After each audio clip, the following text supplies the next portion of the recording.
जो प्रकरण हो रहा है ये हो नहीं रहा, ये जानबूझ के पूरी प्लानिंग के साथ किया जा रहा है। जब हमारे सीजीआई की कोई औकात नहीं, हमारे आईपीएस जो इतने बड़े अधिकारी है उनकी कोई औकात नहीं है, तो हमारी क्या औकात होगी इस देश के अंदर। खैर हमारे बहुजन समाज के जितने भी वंचित जो लोग हैं सबके साथ होता क्या है कि उनकी एसीआर खराब कर देते हैं, या फिर एसीआर तो खराब करेंगे करेंगे, वो जिस पद के वो लायक होते हैं उनको वो पद मिलता ही नहीं है। एक ब्राह्मण के पास 500 एकड़ जमीन कहां से आ गई, कहां से आ गई, और एक दलित के पास 25 गज का मकान भी नहीं है। जब तक बहुजनों का राज नहीं आएगा, सत्ता पावर नहीं आएगी। बाबा साहब ने यही तो कहा था कि जिसके डीएम होते हैं ना उन्हीं के सीएम होते हैं, और जिनके सीएम होते हैं उन्हीं के पीएम होते हैं, और जिनके पीएम होते हैं उनका एक मजदूर भी छाती चौड़ी करता है, कहता है मेरा इंच जो है 56 इंच का सीना चौड़ी है। हमारे देश का जितना भी सोना है, जितना भी संपत्ति है, जितना भी खान है, खदान है, वो सब अडानी अंबानी और चंद आदमियों को दिया जा रहा है। हमारे देश के 90% लोगों के पास जो साधन संसाधन है, आपको यकीन मान के शौक हो जाएगा, सिर्फ 18% है। ये लोकतंत्र है, ये राजतंत्र नहीं है, लेकिन इसको षड्यंत्र के तहत राजतंत्र बनाया जा रहा है। और कौन सा राजतंत्र? वही राजतंत्र उसे मतलब सुंग के टाइम में वो राजतंत्र था, वही स्थापित कर रहे हैं। दोस्तों नमस्कार, मैं विकास इंडिया और इस समय मैं दिल्ली में मौजूद हूँ और साथ ही राजेंद्र जी मेरे साथ मौजूद हैं, आजाद समाज पार्टी के हरिनगर विधानसभा से अध्यक्ष हैं। और जो इस समय वर्तमान में मुद्दा देश में चल रहा है, आपने देखा होगा सीजीआई को जूता फेंका गया और आईपीएस पूरन सिंह जी जिन्होंने सुसाइड कर लिया, रायबरेली में हरिओम वाल्मीकि की हत्या हो जाती है, मोहम्मद लिंचिंग हो जाती है उनके साथ। तो रविंद्र जी क्या कहेंगे, वो वर्तमान हालात है देश के, किस ओर इशारा कर रहे हैं? इस देश में जो वंचित वर्ग है, SC/ST OBC माइनॉरिटी जो है, जो 85% जो जनता है इस देश की, क्या वो यही सब आने वाले समय में फेस करने वाली है? क्योंकि जो वर्तमान सरकार है वो सबका साथ सबका विकास की बात कर रही है, लेकिन धरातल पर अगर हम देखें तो ये चीज़ें नजर नहीं आ रही है। कैसे देखना है इस पूरी घटनाओं को जो हुए हैं? विकास जी, सबसे पहले तो मैं अपने महापुरुषों को नमन करते हुए और ज्योतिराव फुले साहब को, बाबा साहब को नमन करते हुए मैं और जितना भी तमाम मेरे दर्शक जो मेरे बहुजन समाज है सबको मैं अपना क्रांतिकारी जय भीम बोल रहा हूँ। और दोस्त, जैसे आप कह रहे हो भाई, जो देश के अंदर पहले भी मैंने एक बार बताया था कि जो प्रकरण हो रहा है ये हो नहीं रहा, ये जानबूझ के पूरी प्लानिंग के साथ किया जा रहा है। जैसे आप ये बोल रहे हो भाई, हरिओम के ऊपर मामला हो गया या मोहम्मद लिंचिंग हो गई, हाथरस कांड हो गया, उससे पहले गोहाना कांड हो गया, और अभी वर्तमान में जैसे हमारे आईजी साहब थे, अपने आईपीएस वाई पूरन कुमार जी का जो हुआ प्रकरण, खास करके ये जो एक न्यूज़ है, ये खास करके इतनी बड़ी न्यूज़ बन चुकी है, और ये जो वर्तमान गवर्नमेंट है ना उसके भी गले में हड्डी बन गई है ये। और ये हड्डी इसलिए बन गई है क्योंकि आईपीएस जो है वो सीनियर आईपीएस है, और वो अभी डीजीपी बनने ही जा रहे थे। और जो वर्तमान में जो डीजीपी है अभी मिस्टर कपूर, जो उनका नाम अपना शत्रुजीत कपूर है, हाँ कपूर है, तो वो उस पद पे बैठे हुए हैं। और वो बैठे क्या हुए हैं, उनको बिठाया गया है क्योंकि जो वहाँ के जो गवर्नमेंट है वो बीजेपी की गवर्नमेंट है। आप मुझे बताओ कि भारत के अंदर करीब करीब 29 राज्य है, और 29 राज्यों के अंदर लगभग 19 राज्यों में बीजेपी की गवर्नमेंट है। और बीजेपी की गवर्नमेंट में आप उठा के देख लो, मैं वर्तमान गवर्नमेंट की बात कर रहा हूं कि 19 राज्य है। अगर आप 19 राज्यों के अंदर आप मुझे बता दो कौन सा ऐसा स्टेट है जो बिल्कुल स्मूथ चल रहा है? आप यूपी जाओ, हर 2 मिनट में वंचित के ऊपर अत्याचार हो रहे हैं। आप उत्तराखंड में जाओ तो अभी वहां भी स्टूडेंट के ऊपर अत्याचार हो रहे हैं, लाठी बरसा रहे हैं युवाओं के ऊपर। आप बिहार में जाओ तो रोजगार के ऊपर लठ मार रहे हैं, वहां भी वंचितों के ऊपर। और आप जाओ अभी ये एमपी के अंदर हरिओम वाल्मीकि का जो मर्डर हुआ है रायबरेली के अंदर, रायबरेली में उत्तर प्रदेश के अंदर, वहां भी ये कांड हुआ है। और अभी एमपी में एक बेटी का रेप हुआ है, वो भी अभी की बात है, अभी चंद दिन हुए हैं। तो ये पूरा का पूरा जो सिस्टम है, इसका मतलब हमारी जो गवर्नमेंट है वो फेल है। वो केंद्र की गवर्नमेंट फेल है, जिसको हम बोलते हैं ट्रिपल इंजन सरकार चल रही है। लेकिन क्या ट्रिपल इंजन सरकार ना तो वो न्याय दे पा रही है और ना ही वो हमारे अधिकारी जो हमारे अधिकारी है उनकी रक्षा और सुरक्षा कर पा रही है।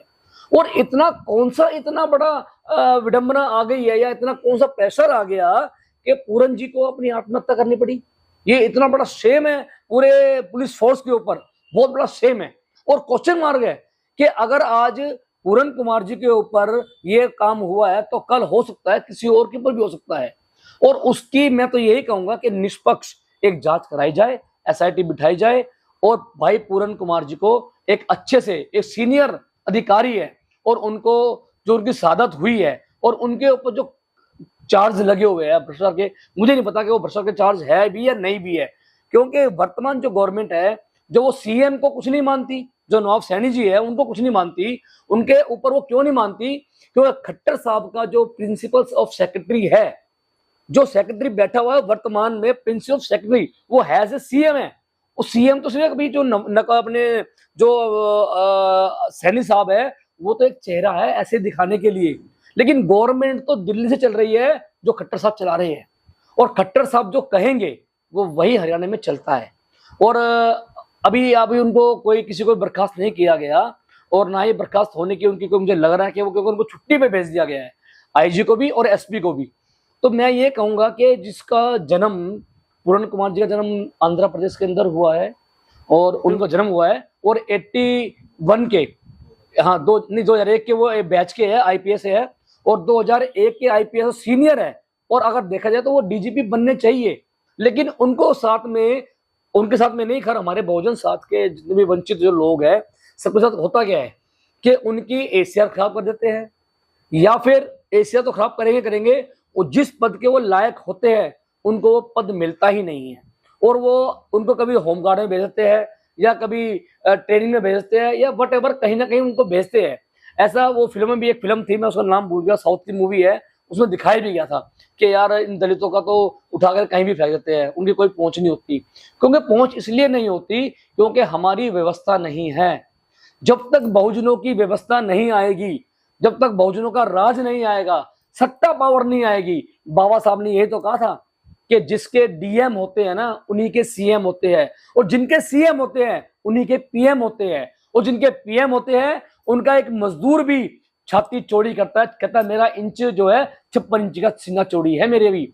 लेकिन आज हो क्या रहा है, जिनकी छाती 10 इंच की थी आज उनको हमने 56 इंच बना दिया है। क्यों? क्योंकि उनकी जनसंख्या इस भारत में सिर्फ 10% है और जो 90% जो लोग हैं वो आज जूझ रहे हैं, ना रोजगार है ना भूखमरी के, वो 84 करोड़ लोग भूखमरी के नीचे है जो राशन पे टिके हुए 5 किलो राशन पे। क्यों? क्यों उनका इस देश के अंदर कोई हिस्से नहीं है। अरे जैसे हमारे पुरखे होते हैं, हम अपने बाप के, हम 4 बच्चे हैं और हम हिस्सा मांगते हैं अपने बाप से कि ये मकान मेरा है, ये गाड़ी मेरी है, ये सोना मेरा है, ये पैसा मेरा है, ये संपत्ति मेरी है। तो इस देश में संपत्ति हमारी कहां पर है और इस संपत्ति को कौन देगा? ये बहुजन समाज को सोचना चाहिए।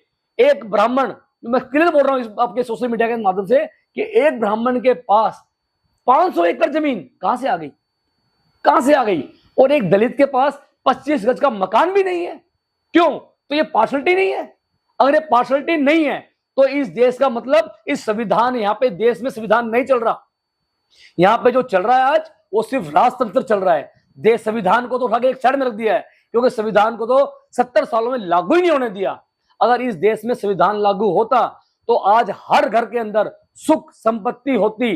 वही जो अशोक का राज था वही अशोक का राज होता यहाँ पे। और अशोक के राज में जो हमारे देश की जीडीपी थी वो 80% थी। आज हमारे देश की जीडीपी क्या है? 3.5% जीडीपी है। क्यों? क्योंकि हमारे देश का जितना भी सोना है, जितना भी संपत्ति है, जितना भी खान है, खदान है, वो सब अडानी अंबानी और चंद आदमियों को दिया जा रहा है।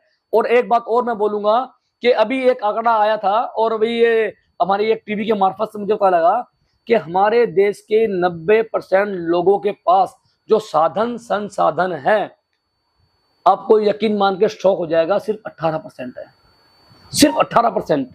और जो बाहर के जो लोग, विदेशी जो यहाँ से लोग आए हुए हैं, जिनको मैं बोलूंगा आर्य ब्राह्मण जो लोग हैं, वो यहाँ पे उनके पास साधन संसाधन, जो पूरे भारत की जो जनसंख्या है वो सिर्फ 1% लोगों के पास ही पूरी साधन संसाधन उनके कब्जे में है। क्यों? क्या उनके माँ के पेट से पैदा हुए थे लेकर के? उनको दिया गया।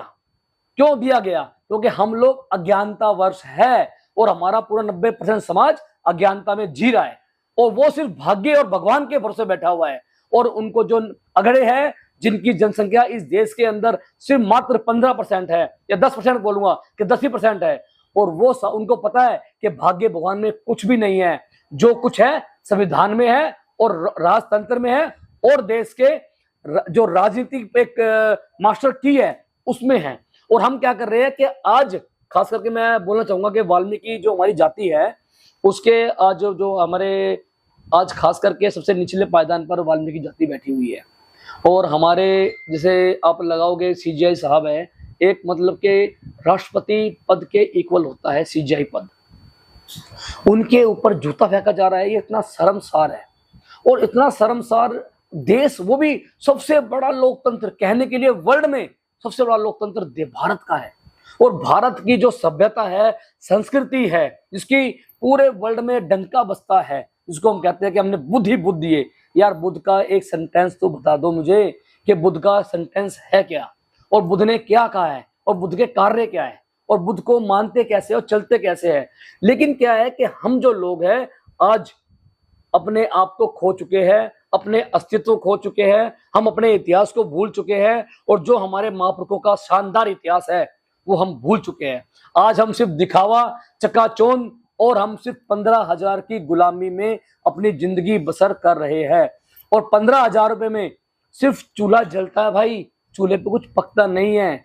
और जब तक ये वंचित लोग, खास करके शेड्यूल कास्ट में बोल रहा हूं, इसमें जाति का नाम नहीं ले रहा, जितने भी शेड्यूल कास्ट लोग हैं भाइयों कान खोल के सुन लो, जिस दिन भी आप अपना हक अधिकार नहीं मांगोगे वो आपको कुछ नहीं मिलेगा। जब बच्चा रोता है तो माँ दूध पिलाती है, और अब तो रो नहीं रहे हो, अब तो आप भीख मांग रहे हो। यार अब तो आंखें खोल लो अपनी।